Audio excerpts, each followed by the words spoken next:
Good morning, artists. Yesterday I got to talk with some of you on Zoom, and some of what I heard was that people are getting a little bit tired of working with the same art materials that they have at their house.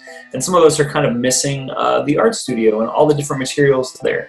So today's art assignment is going to be related to that. I'm going to read you this story called I've Painted Everything by Scott Magoon. And then what you're going to do is just respond to this story with your own artwork. Maybe while you're hearing it, you will think of a drawing that you want to do, or maybe you'll think about how you can make a sculpture out of materials that you have in your recycling bin. I won't put any parameters on it. I'll just let your imagination wander. So I'm just going to start reading the story, and then if you have any creative thoughts during the story, you can turn that into your artwork.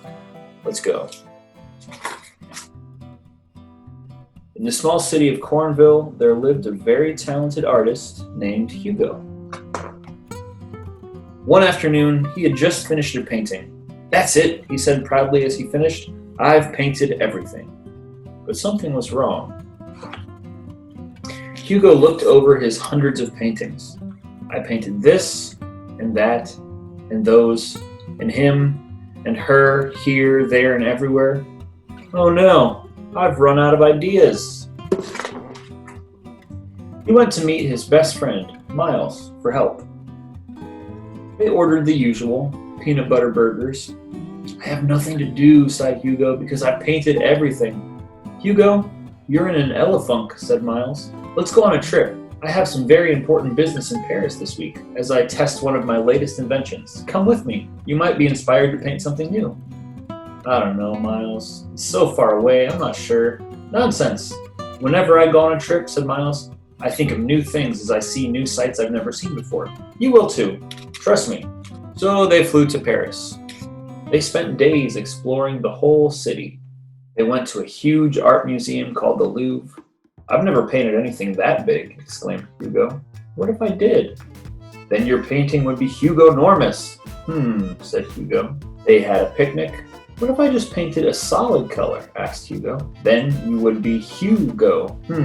Said Hugo. They went to the Musée d'Orsay. "What if I painted an impression of how I felt?" "Then you'd be Van Hugo." Said Hugo. And on the evening before their last day in Paris, they sat to talk. "What if I painted with light?" Hugo. "Oh, Miles, this has been a fun trip, but I'm afraid I still don't know what to paint." "Only one thing left to do," said Miles. "Tomorrow, come up the Eiffel Tower with me." The next morning, they climbed to the top of the tower. The city looked entirely different than it had over the last few days. "Amazing structure. Wow, Paris looks so different from up here. Tons to draw." Suddenly, Hugo looked up and exclaimed, "I've got an idea." "Miles, we've got to go home," shouted Hugo. "But Hugo..." "No, come on, back to Cornville."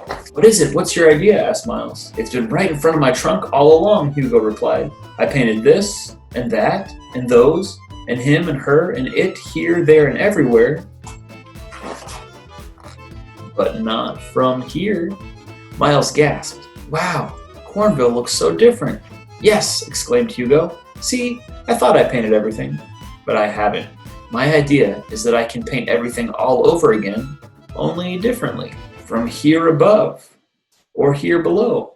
I can use one color, paint an impression, or use light instead of paint. I can change the size of my canvas to be Hugo-normous or even very small. Miles, if I can just change the way I look at things, I'll never run out of ideas," said Hugo. And he never did.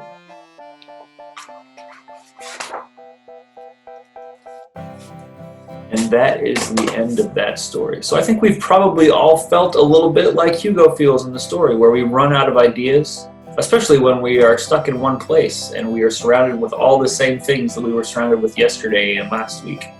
But the human mind is pretty incredible and can always come up with new ideas and with new ways of tackling ideas that we've already had.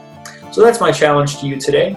Whatever this inspires for you, take about 45 minutes and turn it into art. When you're finished, you can upload whatever you've made as a picture or a video, and I will be able to see and comment.